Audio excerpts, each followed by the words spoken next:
प्रभु जीशु ख्रीष्ट अति बहुमूल्य नाम प्रभु को दास भाव आपण मान प्रत्येक को आंतरिक शुभेच्छा एवं अभिनंदन जनाए। आज आपण मान सम्मुख में गोटे छोट प्रसंग नहीं प्रभु वाक्य रखापी चाहे। आ प्रसंगर शीर्षक हूँ आपण प्रेम रे पड़िछंती कि। प्रसंगर शीर्षक है आपण प्रेम रे पड़िछंती कि।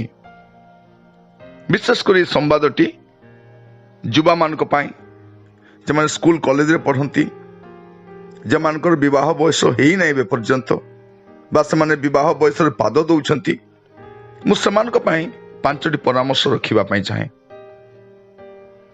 जो माने प्रेम रे पड़िछंती बा प्रेम रे पड़ापी जाउछंती से निमंते मु 5टी परामर्श रखापी चाहे जा वास्तव रे आम युवा मान को साहाय्य करिवो जेपरि से माने आग को ध्यान देवे से माने प्रेम करने पूर्वर बा विवाह रे आग को बढ़िबा पूर्वर।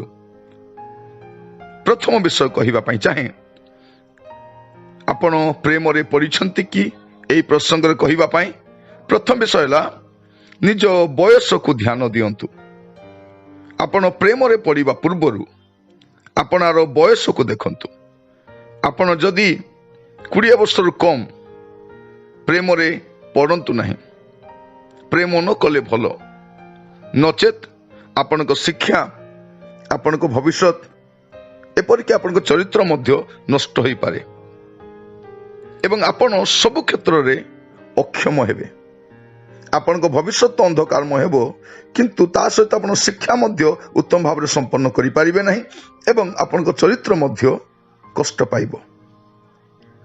प्रभु को दास भाव में कहवाई चाहे शारीरिक आवेग और आतुरता को नियंत्रण व संयत करंतु। कारण कौन करवा उचित बा अनुचित ता आपण जानि न थांती एवं एहा द्वारा आपण विराट भूल करि बसिबे। मैं आपन कहवाई चाहे प्रथम विषय आपणकर बयस को ध्यान दियंतु। एहा मोर प्रेम करिवार बयस कि। कारण आज आम जो जगत में जहाँ देखुचु आम चतुर्पार्श्व जहाँ देखुचु स्कूल कॉलेज पढ़ुवा पिला माने टीन एज रो पिला माने विशेषकर आपण बयस जो रही से आग पछ किसी विचारती ना। से विभिन्न माध्यम से आकर्षित हुंती आउ से समय भूल कर बसंती जे से जहाँ करवा उचित नुहे समय अनुसार जहाँ करवा उचित नुहे ताहा कर बसंती।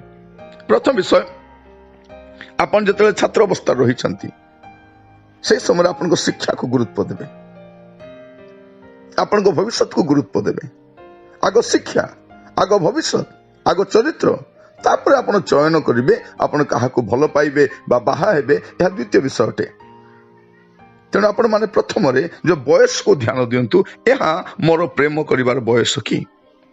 प्रेम रे पड़िबा पूर्व आपण ध्यान दियंतु जे आपणकर प्रेम करिवार बयस होईछि कि। आ द्वितीय विषय पाठ पढ़ा और भविष्य गठन को अधिक ध्यान दियंतु। आपण प्रेम रे पड़िबा पूर्व आपणकर पाठ पढ़ा एवं भविष्य को अधिक ध्यान दियंतु। आपण युवावस्था रे उत्तम भाव पाठ पढ़ी भविष्य गठन करने समय जदि आप भविष्य गठन करेंगे ना परवर्ती समय आप कांदिबे। कारण आम जो समय बसवास करुछु शिक्षार अधिक गुरुत्व रही। भविष्य निर्माण रे आपण शिक्षार आवश्यकता अधिक रही। जदि उत्तम भविष्य आप चाहूँगी तेज आपन उत्तम भाव पढ़ा पड़ो। किंतु जदि आप प्रेम रे पढ़े आपण पाठ पढ़ा एवं भविष्य गठन रे व्याघात सृष्टि हेबो। मैं आपन कहवाई चाहे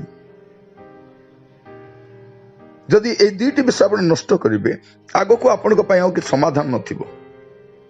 आपण पथभ्रष्ट हेबे एवं जीवन सारा हंतसंत हेबे। पाठ नथिले भल प्रस्ताव भी आसे नहीं। पाठ पढ़ी नथिले आपण भल जॉब भी करि परिबे नहीं। निज गोड़े ठिया होई परिबे नहीं। आपण भविष्य अंधकारमय हो। तेणु आपण प्रेम रे पड़िबा पूर्व आज अनेक युवा पुओ झील माने किशोर अवस्था বা ସ୍କୁଲ ପଢିବା ବୟସରେ ପ୍ରେମରେ ପଡି ସେମାନଙ୍କ ପାଠ ପଢା ସେମାନଙ୍କ ଭବିଷ୍ୟତକୁ ନଷ୍ଟ କରିଛନ୍ତି, ଏପରିକି ସେମାନଙ୍କ ଚରିତ୍ର ମଧ୍ୟ ନଷ୍ଟ ହୋଇଛି ଏବଂ ପରବର୍ତ୍ତୀ ସମୟରେ ସେମାନଙ୍କୁ କାନ୍ଦିବା ପାଇଁ ପଡିଛି, ଆଉ କାନ୍ଦିବା ଛଡା କିଛି ନଥାଏ। ତେଣୁ ଆପଣଙ୍କୁ ଏହା ଆମର ଦ୍ୱିତୀୟ ପରାମର୍ଶ ଯେ ପାଠ ପଢା ଓ ଭବିଷ୍ୟତକୁ ଅଧିକ ଧ୍ୟାନ ଦିଅନ୍ତୁ। ଯଦି ଆପଣ ପ୍ରେମରେ ପଢିଛନ୍ତି ବର୍ତ୍ତମାନ ଆପଣ ଚିନ୍ତା କରିପାରିବେ। ଆଉ ତୃତୀୟ ବିଷୟ, ଆପଣ ଯୋଉ ପୁଅ ବା ଝିଅକୁ ଭଲ ପାଉଛନ୍ତି ବା ଭଲ ପାଇବାକୁ ଯାଉଛନ୍ତି ସେ ସମ୍ପର୍କକୁ ଟିକେ ଧ୍ୟାନ ଦିଅନ୍ତୁ। ଯାହାଙ୍କ ସହିତ ଆପଣ ଅଳ୍ପ ସମୟ ମଧ୍ୟରେ ଏତେ ଘନିଷ୍ଠ ହୋଇଛନ୍ତି ଆଉ ଦ୍ରୁତ ଗତିରେ ଆଗକୁ ବଢି ଚାଲିଛନ୍ତି, ମାଡ଼ି ଚାଲିଛନ୍ତି, ବାସ୍ତବରେ ସେ କଣ ଆପଣଙ୍କ ପାଇଁ ଉପଯୁକ୍ତ ପାତ୍ର ବା ପାତ୍ରୀ ଅଟନ୍ତି? ଏ ପ୍ରେମ ସମ୍ପର୍କକୁ ନେଇ ଆପଣ ଭବିଷ୍ୟତ ଗଠନ କରିପାରିବେ କି? ଟାଇମ ପାସ୍ କରନ୍ତୁ ନାହିଁ।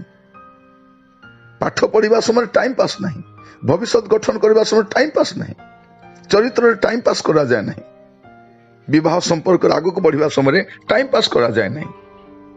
ତେଣୁ ଆପଣଙ୍କର ଏ ସମ୍ପର୍କରେ ଭବିଷ୍ୟତ ସମ୍ପର୍କରେ ଆପଣଙ୍କ ଜ୍ଞାନ ସୀମିତ ଥିବାରୁ ଆପଣ ଯୋଉ ପୁଅ ବା ଝିଅ ସହିତ ସମ୍ପର୍କ ସ୍ଥାପନ କରୁଛନ୍ତି, ବନ୍ଧୁତା ସ୍ଥାପନ କରୁଛନ୍ତି, ସେ ସମ୍ପର୍କ ଆପଣ ସଚେତନ ହେବା ଦରକାର। ପ୍ରେମ ସାମୟିକ ଉତ୍ତେଜନା ନୁହଁ, ଏହା ଟାଇମ ପାସ୍ ନୁହଁ, ଏହା ଅତି ଚିନ୍ତା କରିକି ଆଗକୁ ବଢିବା ପାଇଁ ପଡିବ। ଆଜି ଯୁବାମାନେ ଘରୁ ବାହାରେ ଯାଇ ବାହାରେ ରହି ପାଠ ପଢନ୍ତି, ସ୍କୁଲ କଲେଜରେ ରୁହନ୍ତି, ୟୁନିଭର୍ସିଟିରେ ରୁହନ୍ତି, ଏକାଠି ରୁହନ୍ତି, ମିଶିକି ଟ୍ୟୁସନ ପଢନ୍ତି, ଟ୍ୟୁଟୋରିଆଲରେ ଯାଆନ୍ତି ଏବଂ ଅଜଣା ଅଚିହ୍ନା ବ୍ୟକ୍ତିମାନଙ୍କ ଉପରେ ଭରସା କରି ନିଜର ସର୍ବସ୍ୱ ସମର୍ପଣ କରିଦିଅନ୍ତି। ଏହା କଣ ଠିକ?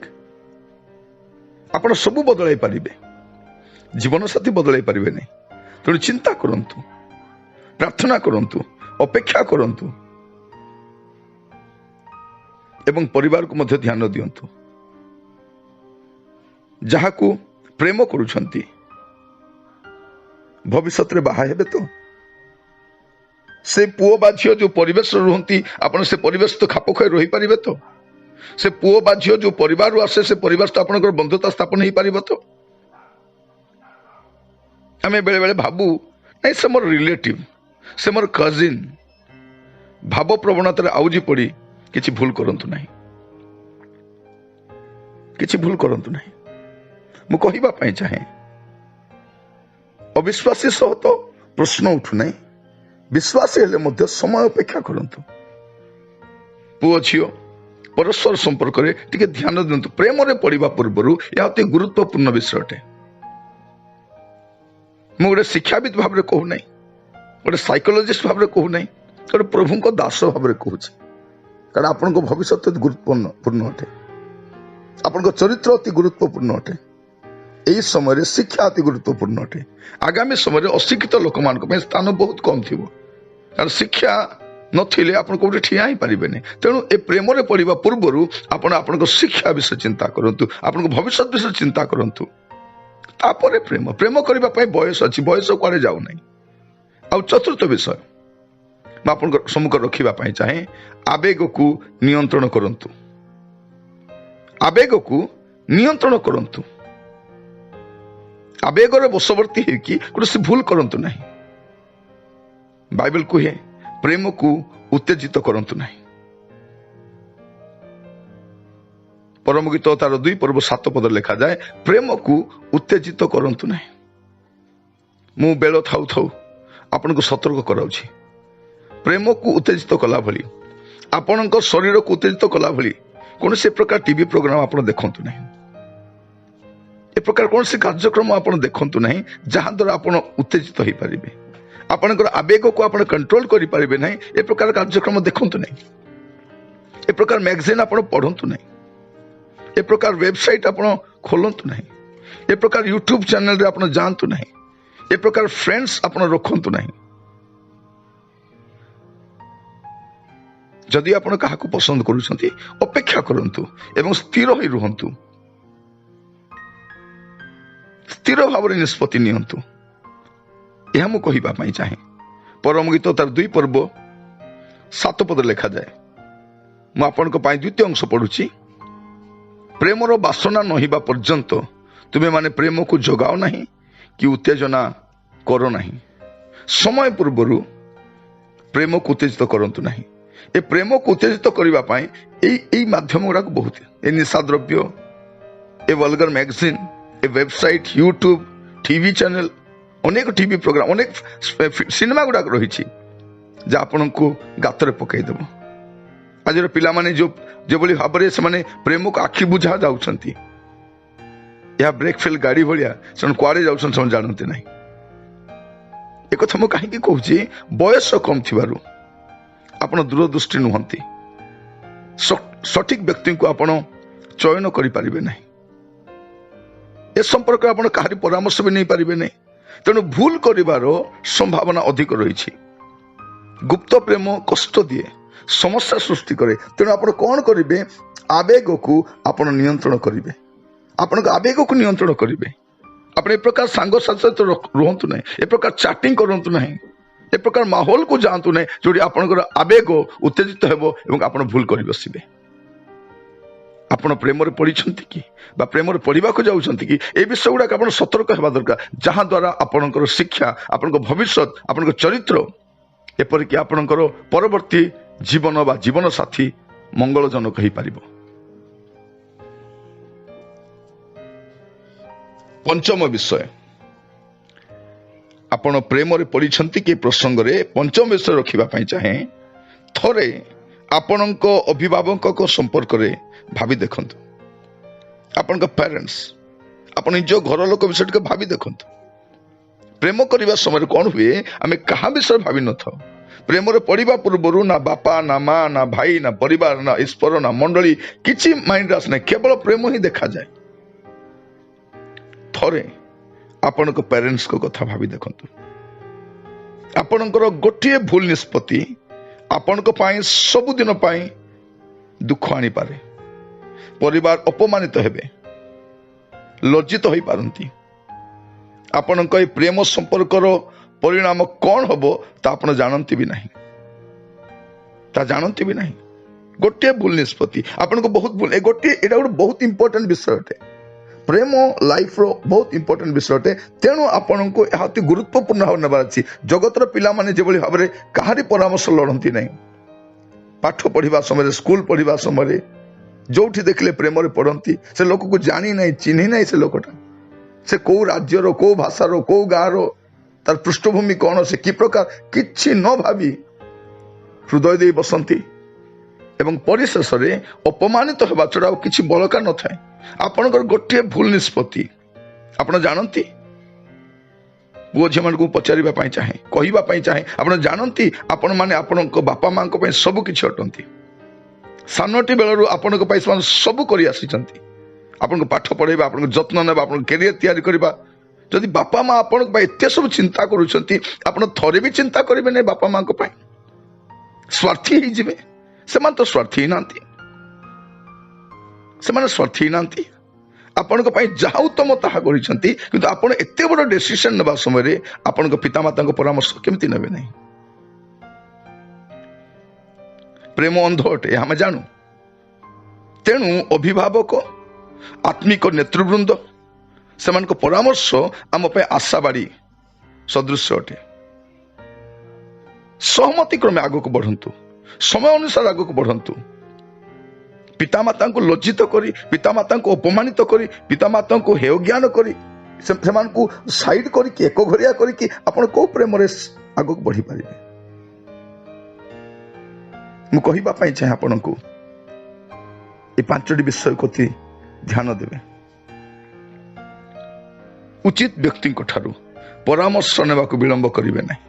ଯଦି ଆପଣ କିଛି ଅଗ୍ରସର ବି ହେଇଛନ୍ତି ବା କି ପ୍ରକାର ଫାନ୍ଦରେ ପଡ଼ିଛନ୍ତି ବା ସମସ୍ୟାରେ ପଡ଼ିଛନ୍ତି, ଆମେ ସବୁ ଜାଣୁ। ଆଜି ସମୟ ଯାହା ଦେଖାଯାଉଛି, ପୁଅ ହୁଅନ୍ତୁ ବା ଝିଅ ହୁଅନ୍ତୁ, ଭଲ ପାଇବା ସମୟ ଠିକ ଅଛି। ଯଦି ଆପଣ ଓହରି ଆସିବେ, ସେ ଆପଣଙ୍କୁ ଅପମାନ କରିବ, ଏପରିକି ମାରିବା କଥା ମଧ୍ୟ ଆମେ ଦେଖୁଛୁ। ପ୍ରେମରେ ଫେଲିୟର ହେବେ, ଯଦି ଅପମାନିତ ହେବେ, ସେମାନେ କ'ଣ ମଧ୍ୟ କରିପାରନ୍ତି। ପ୍ରେମ କରିବା ସମୟ ସମସ୍ତେ ଭଲ ଦେଖାଯାଆନ୍ତି, କିନ୍ତୁ ପରବର୍ତ୍ତୀ ସମୟରେ ବହୁତ ସମସ୍ୟା ସୃଷ୍ଟି କରେ। ତେଣୁ ବିଶେଷ କରି ମୁଁ ଯୁବା ଝିଅମାନଙ୍କୁ କହିବା ପାଇଁ ଚାହେଁ, ଘରୁ ବାହାରେ ରହିବା ସମୟରେ ଆପଣମାନେ ବହୁତ ସତର୍କ ହେବା ଦରକାର।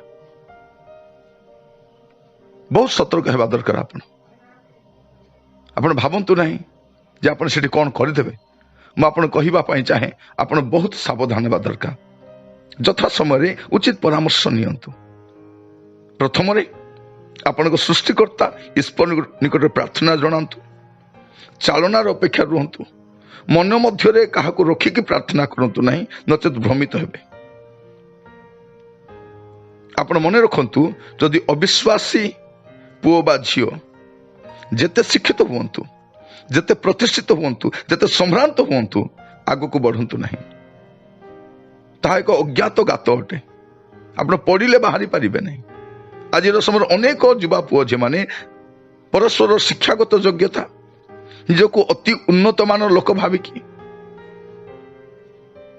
ସେମାନେ ଭାବନ୍ତି ଯେ ନାଇଁ, ଆମେ ଏକାଠି ପାଠ ପଢ଼ିଲୁ, ଏକାଠି ଚାକିରି କରୁଛୁ, ଆମେ ମିଶିକି ରହୁଛୁ, ଗୋଟେ ସ୍ଥାନରେ ରହୁଛୁ, ଆମର କିଛି ଟେନସନ୍ ନାହିଁ, ଆମେ ପରସ୍ପରକୁ ଭଲରେ ଜାଣିଛୁ।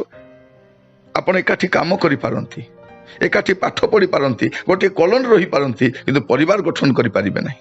ଆପଣ ମନେ ରଖନ୍ତୁ, ଅବିଶ୍ୱାସୀ ପୁଅ ବା ଝିଅ ଯେତେ ଶିକ୍ଷିତ ହୁଅନ୍ତୁ, ଯେତେ ସୁନ୍ଦର ହୁଅନ୍ତୁ, ଯେତେ ପ୍ରତିଷ୍ଠିତ ପରିବାର ହୁଅନ୍ତୁ, ସମ୍ଭ୍ରାନ୍ତ ପରିବାର ହୁଅନ୍ତୁ, ପ୍ରେମରେ ଆଗକୁ ବଢ଼ନ୍ତୁ ନାହିଁ, ନଚେତ୍ ପରବର୍ତ୍ତୀ ସମୟରେ ଆପଣ କାନ୍ଦିବେ ଆଉ ତାର ସମାଧାନ ମଧ୍ୟ ନଥିବ। ମୁଁ କହିବା ପାଇଁ ଚାହେଁ, ଯଦି ଅଣଖ୍ରୀଷ୍ଟିଆନ ପୃଷ୍ଠଭୂମିରୁ କିଏ ଆସିଛନ୍ତି, ସେ ପ୍ରଭୁଙ୍କୁ ଜାଣିନାହାନ୍ତି, ବା ଖ୍ରୀଷ୍ଟିଆନ ପୃଷ୍ଠଭୂମିରୁ ମଧ୍ୟ କୌଣସି ପୁଅ ବା ଝିଅ ପ୍ରଭୁଙ୍କୁ ଜାଣିନାହାନ୍ତି, ପିତାମାତା ଯେତେ ବାଧ୍ୟ କଲେ ମଧ୍ୟ ଆପଣ ରୋକଠୋକ ମନା କରନ୍ତୁ। କାରଣ ବାଇବଲ କୁହେ, ଅବିଶ୍ୱାସୀ ସହିତ ଅସମାନ ରୂପେ ଯଚା ନ ଯାଅ। ଅବିଶ୍ୱାସୀ ସହିତ, ଆଲୋକର ସନ୍ତାନ ସହିତ ଅନ୍ଧକାର ସନ୍ତାନ କୌଣସି ସମ୍ପର୍କ ନାହିଁ। ଆପଣଙ୍କ ଜୀବନରେ ଈଶ୍ୱରଙ୍କ ଇଚ୍ଛା ପୁରା କରନ୍ତୁ। ବିଶ୍ୱାସୀ ପୁଅ ଝିଅ ମଧ୍ୟରେ ସମୟ ପୂର୍ବରୁ ଭଲ ପାଇବା ପାପ ଅଟେ ଏବଂ ଅବିଶ୍ୱାସୀକୁ ବାହା ହେବା ଅପରାଧ ଅଟେ। ମୁଁ ପୁଣି ଥରେ ରିପିଟ୍ କରିବା ପାଇଁ ଚାହେଁ, ବିଶ୍ୱାସୀ ପୁଅ ଝିଅ ସମୟ ପୂର୍ବରୁ ପରସ୍ପରକୁ ଭଲ ପାଇବା ପାପ ଅଟେ। ଅପେକ୍ଷା କରନ୍ତୁ ସମୟର। ବିଶ୍ୱାସୀ ବିଶ୍ୱାସୀକୁ ମଧ୍ୟ ପ୍ରେମରେ ପଡ଼ି ନ ପାରନ୍ତି, ଆଉ ଅବିଶ୍ୱାସୀକୁ ବାହା ହେବା ତ ବଡ଼ ଅପରାଧ ବିଷୟ ଅଟେ। କିନ୍ତୁ ଆଜିର ସମୟରେ ଆମେ ଦେଖୁଛୁ, ଅନେକ ପୁଅ ଝିଅମାନେ ଆଗ ପଛ ନ ବିଚାରିକି ଆଗକୁ ବଢୁଛନ୍ତି। ଏ ସମ୍ବାଦ ବିଶେଷ କରି ଯେଉଁମାନେ 20 ବର୍ଷର କମ୍ ବୟସର ଅଛନ୍ତି ସେମାନଙ୍କ ପାଇଁ, ଯେଉଁମାନେ ଭଲ ମନ୍ଦର ଜ୍ଞାନ ବି ଜାଣନ୍ତି, ପାଠ ପଢ଼ିଛନ୍ତି କିନ୍ତୁ ଶିକ୍ଷା ମଧ୍ୟ ପୁରା କରିନାହାନ୍ତି, ଭବିଷ୍ୟତ ପାଇଁ ମଧ୍ୟ ସେମାନଙ୍କର ପାଠ ପଢ଼ା ଏତେ ଆଗକୁ ଯାଇନାହିଁ, ଚରିତ୍ର ମଧ୍ୟ କ'ଣ ହେବ ଜାଣିନାହାନ୍ତି ସେମାନେ।